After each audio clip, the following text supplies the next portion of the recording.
नमस्कार दोस्तों, एक और नई वीडियो में आप सभी का स्वागत है। दोस्तों, आज हम इस वीडियो में आप लोगों को साइंस के एक बार फिर इम्पोर्टेंट ऑब्जेक्टिव क्वेश्चन बताने वाले हैं। इसको अच्छे से याद कर लेना। ये पूरा ऑब्जेक्टिव क्वेश्चन आपके क्वेश्चन बैंक का है, ठीक है। आज आपका हो सकता है कि क्लास नहीं चल पाएगा क्योंकि मैं आज नहीं रह पाऊँगा, ठीक है।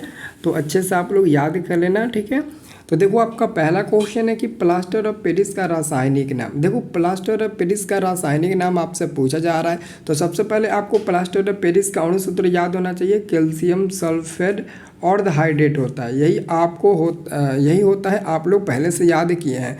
तो इसी कैल्शियम सल्फेट और द हाइड्रेट का नाम आपसे पूछा जा रहा है। तो देखो, ऑप्शन नंबर कहाँ दिया है? ऑप्शन नंबर डी में देखो, कैल्शियम सल्फेट और द हाइड्रेट दिया है। तो कैल्शियम सल्फेट और द हाइड्रेट का अणु सूत्र पहले आपको पता होना चाहिए, उसके बाद आप इसका नाम रख पाएंगे, ठीक है।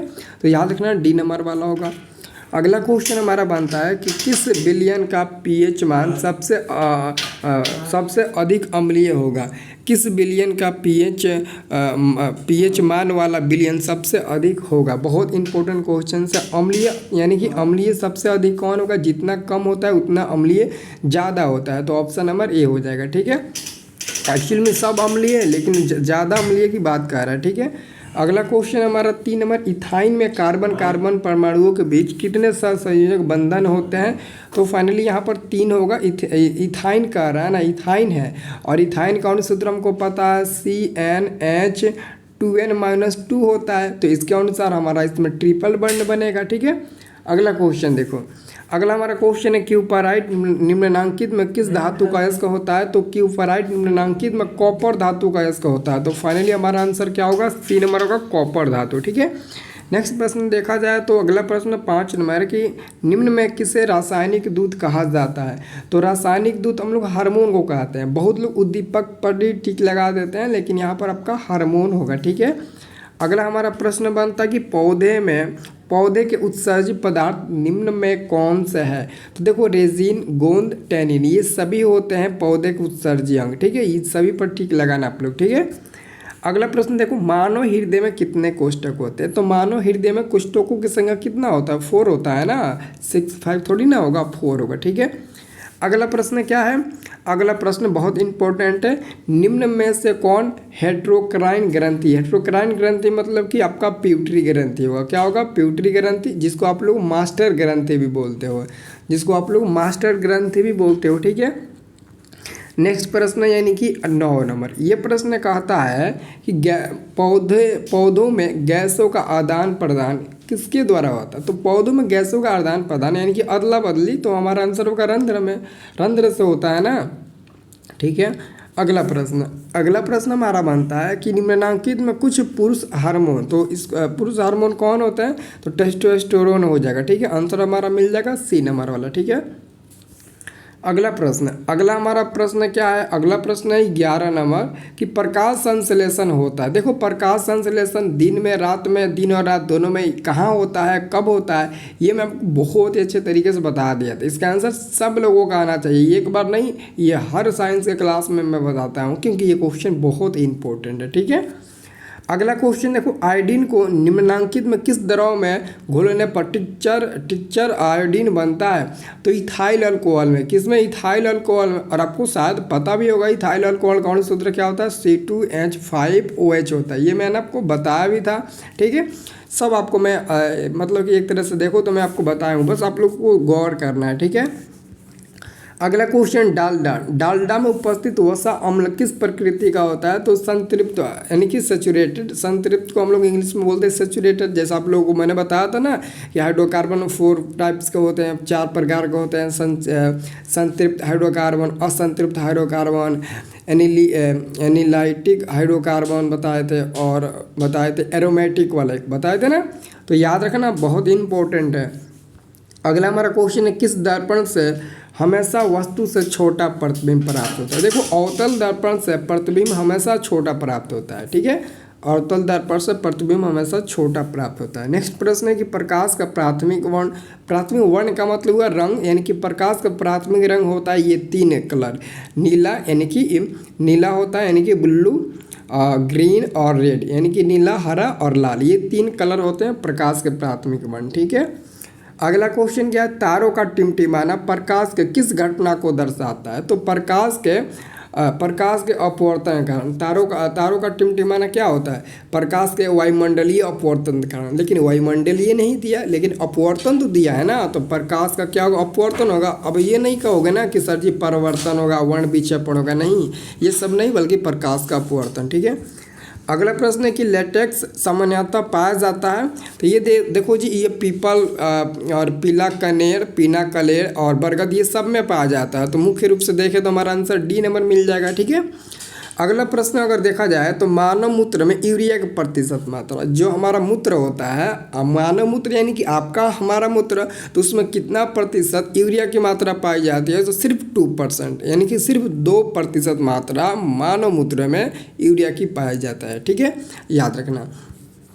अगला क्वेश्चन है भ्रूण का विकास होता है। देखो जी, भ्रूण का विकास गर्भाशय में होता है। यहाँ पर भ्रूण होना चाहिए। ठीक है, यहाँ पर ऐसे भ्रूण होगा। ठीक है, इसको थोड़ा सा अच्छे से मतलब कि इसको सुधार लेना। ठीक है, भ्रूण होगा, भाव होगा। ठीक है, तो गर्भाशय में होता है भ्रूण का विकास। ठीक है। अगला क्वेश्चन, निकट दृष्टि दोष में किस लेंस का प्रयोग किया जाता है? देखो, अगर निकट दृष्टि दोष यानी कि अगर आपको नज़दीक की वस्तुएं साफ नहीं दिखाई देती, नज़दीक की वस्तुएं साफ नहीं दिखाई देती है और दूर की वस्तुएं साफ दिखाई देती है, तो आप में कौन सा दृष्टि दोष होगा? और कोई अगर दूर की वस्तुएं साफ साफ दिखाई नहीं देती है और नज़दीक की वस्तुएं साफ साफ दिखाई देती है, तो उसके लिए क्या होगा? तो निकट के लिए हम लोग बोले थे कि अवतल लेंस का उपयोग करेंगे। अगर कहेगा दूर दृष्टि दोष को मतलब कि दूर करना है, तो हम बोले तो उत्तल लेंस का उपयोग करना है। लेकिन यहाँ पर अभी क्या होगा? आपका अवतल लेंस होगा। ठीक है।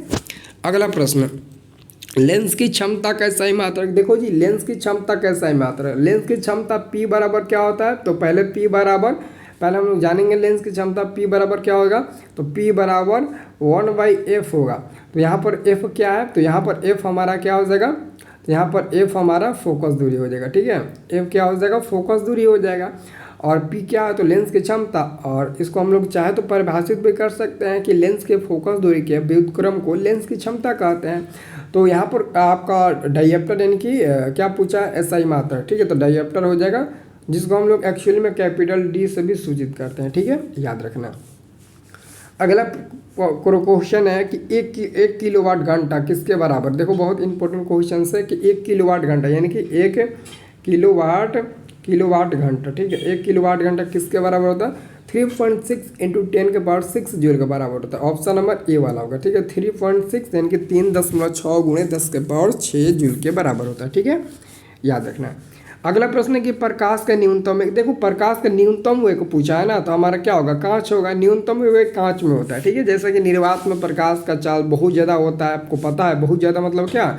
बहुत ज़्यादा मतलब कि 3 × 10⁸ मीटर पर सेकेंड होता है। ठीक है, इतना होता है। बाप रे बाप, बहुत ज़्यादा हो गया ना। अगला क्वेश्चन हमारा है कि घरेलू गैस LPG का मुख्य अवयव।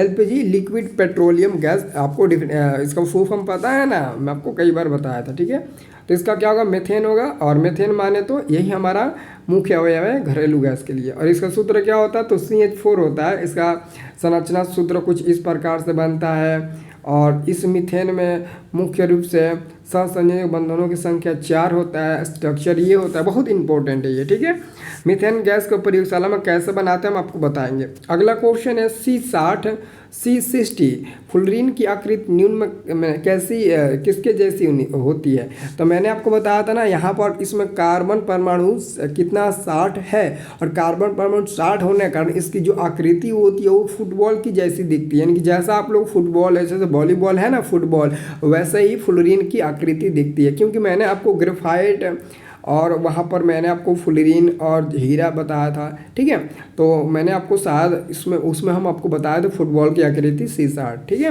मैंने आपको बताया था, थोड़ा याद करो। ठीक है, अगला हमारा क्वेश्चन, लेंस द्वारा आवर्धन का सही मात्रक। देखो जी, आवर्धन का कोई सही मात्रक ही नहीं होता, क्योंकि अगर मैं आवर्धन लूँ M बराबर V/U, तो V भी सेंटीमीटर में रहेगा और U भी सेंटीमीटर रहेगा। तो दोनों ऊपर से यूनिट उसका कट जाएगा, तो बचेगा कुछ नहीं बचेगा। तो उसको हम बोलेंगे मात्रक विहीन, जिसको आप लोग इंग्लिश में बोलते हो यूनिटलेस। क्या बोलते हो? यूनिटलेस बोलते हो। ठीक है, नेक्स्ट प्रश्न अगर देखा जाए तो किसी यांत्रिक्ष यात्री को आकाश कैसा प्रतीत होता है। देखो अगर यांत्रिक्ष में यात्रा कर रहे व्यक्तियों को आकाश नीला नहीं दिखाई देगा, उन लोगों को काला दिखाई देता है। कैसा? तो काला दिखाई देता है। भले ही हमको दिखाई देगा नीला, क्योंकि अभी तो हम पृथ्वी पर है, अभी हम यहाँ पर पृथ्वी पर खड़े हैं, पृथ्वी पर है, तो यहाँ से देखेंगे तो निश्चित रूप से दिखाई देगा। और यह सब किसके कारण दिखाई देता है? तो प्रकाश के प्रकीर्णन के कारण ही ये सब दिखाई देता है। सब रंग का खेल है बाबू, ठीक है। अगला क्वेश्चन 28 नंबर। ये क्वेश्चन कह रहा है कि गोलीय दर्पण के परावर्तक पृष्ठ की वृत्ताकार सीमा रेखा का व्यास क्या कहलाता है? तो गोलीय दर्पण का द्वारक कहलाता है। कभी कभी द्वारक भी ऑप्शन में सिर्फ दे देगा, गोलीय दर्पण ना देकर, तो गोलीय दर्पण का द्वारक मैं बोल रहा हूँ, ठीक है। अगला क्वेश्चन कहता है, अगला क्वेश्चन कि किस दर्पण में किस दर्पण में दूर की वस्तु का प्रतिबिंब सदैव समान होता है? तो केवल समतल दर्पण में, ठीक है, केवल समतल दर्पण में। अगला प्रश्न है कि प्रकाश का प्राथमिक वर्ण, यह भी मैंने क्वेश्चन बताया था, इनमें सभी हो जाएगा, लाल होगा, नीला, हरा, सब हो जाएगा, ठीक है। 2-3 क्वेश्चन रिपीट मैं कर दिया हूँ, ठीक है। तारों का टिमटिमाना प्रकाश का किस घटना का कारण है? प्रकाश का अपवर्तन, ठीक है, ये भी मैंने रिपीट कर दिया, ठीक है। ये भी मैंने क्वेश्चन रिपीट किया था, इसका आंसर मैंने बताया था सभी, ठीक है, ये भी मैंने रिपीट कर दिया, ठीक है। और ये भी मैंने रिपीट कर दिया कि मानव मूत्र में जो यूरिया की प्रतिशत मात्रा है वो 2% है, ठीक है। बाकी सब अब आपको नया नया मिलेगा। अब देखो यहाँ पर 34 नंबर क्वेश्चन, ये क्वेश्चन कहता है कि निम्न में किस लेंस की फोकस दूरी धनात्मक होती है? यानी कि किस लेंस की फोकस दूरी धनात्मक होगी, अवतल लेंस या फिर उत्तल लेंस? सिंपल सा बात है, ये इनमें से दोनों होगा ना। तो याद रखना, अवतल जो लेंस होता है, इसकी फोकस दूरी क्या होती है? माइनस होती है। और जो हमारा उत्तल लेंस होता है, इसकी फोकस दूरी क्या होती है? प्लस, यानी कि पॉजिटिव होता है। तो इसके अनुसार आपका आंसर क्या होगा? आंसर आपका ए नंबर होगा, ठीक है, क्योंकि उसका पॉजिटिव होता है। तो आप लोग देख लेना, अगर पॉजिटिव कहेगा तो ऑप्शन नंबर ए पर टिक लगाना, जैसा अभी कहा है। निगेटिव कहेगा यानी कि ऋणात्मक, तो सी नंबर पर टिक लगाना, ठीक है। अगला क्वेश्चन, वायुमंडल में नाइट्रोजन की प्रतिशत मात्रा। देखो वायुमंडल में नाइट्रोजन 78% उपलब्ध रहता है। बताओ 78% उपलब्ध रहता है, कितना? तो वायुमंडल में, ठीक है। अगला हमारा क्वेश्चन है कि प्रकृति में पृथ्वी पर ऊर्जा का मुख्य स्रोत क्या है? देखो ऊर्जा का मुख्य स्रोत होता है क्या? तो सूर्य प्रकाश होता है, क्योंकि सूर्य प्रकाश से बड़ा कोई स्रोत हो ही नहीं सकता है हमारे पृथ्वी पर, ठीक है, तो याद रखना। अगला हमारा प्रश्न क्या है? द ओरिजिन ऑफ स्पेसीज नामक पुस्तक किसने लिखी थी? ये क्वेश्चन इंपॉर्टेंट है। द ओरिजिन, देखो कभी कभी इसको हिंदी में भी दे देगा, the origin of species, but कोई बात नहीं है, हिंदी इंग्लिश दोनों में दिया रहेगा, दोनों में से कोई भी पहचान सकते हो। तो चार्ल्स डार्विन का नाम सुने होंगे, वही इसका आंसर, मतलब कि वही इस पुस्तक को लिखे थे, ठीक है। अगला हमारा प्रश्न है कि ओजोन के एक अणु में ऑक्सीजन की परमाणुओं की संख्या होती है तो कितना? 3। कितना जी? 3 होती है। आंसर हमारा होगा सी नंबर वाला, ठीक है।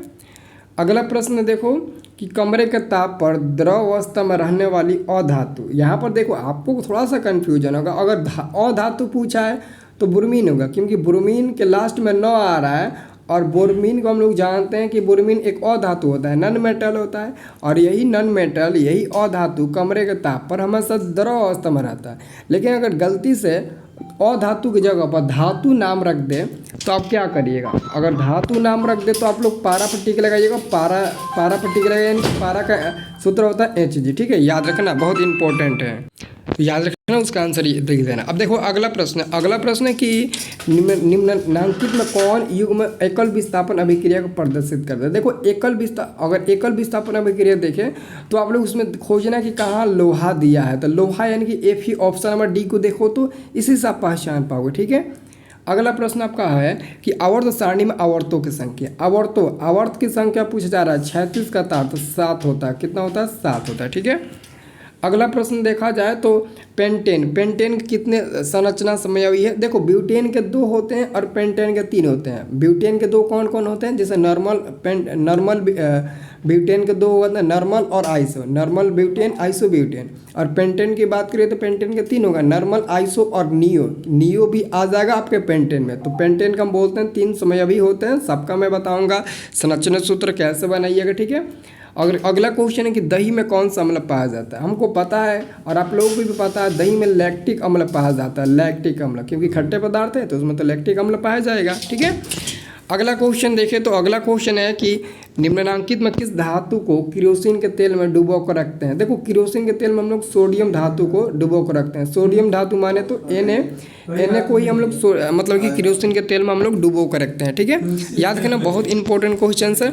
और अगला जो आपका अंतिम क्वेश्चन है, Al4C3 के जल अपघटन निम्नलिखित में कौन बनाता है। तो मीथेन बनाता है। मीथेन माने तो CH4 यही बनाता है। हमारा करेक्ट आंसर होगा 45 का ऑप्शन नंबर बी, ठीक है। तो इसको अच्छे से याद कर लेना, ठीक है। और उसके बाद हम लोग कल से रेगुलर क्लास करेंगे। एक और क्वेश्चन है आपका 46 नंबर कि वह धातु जो सिर्फ अम्ल राज में घुलता है, वह धातु कौन सा है।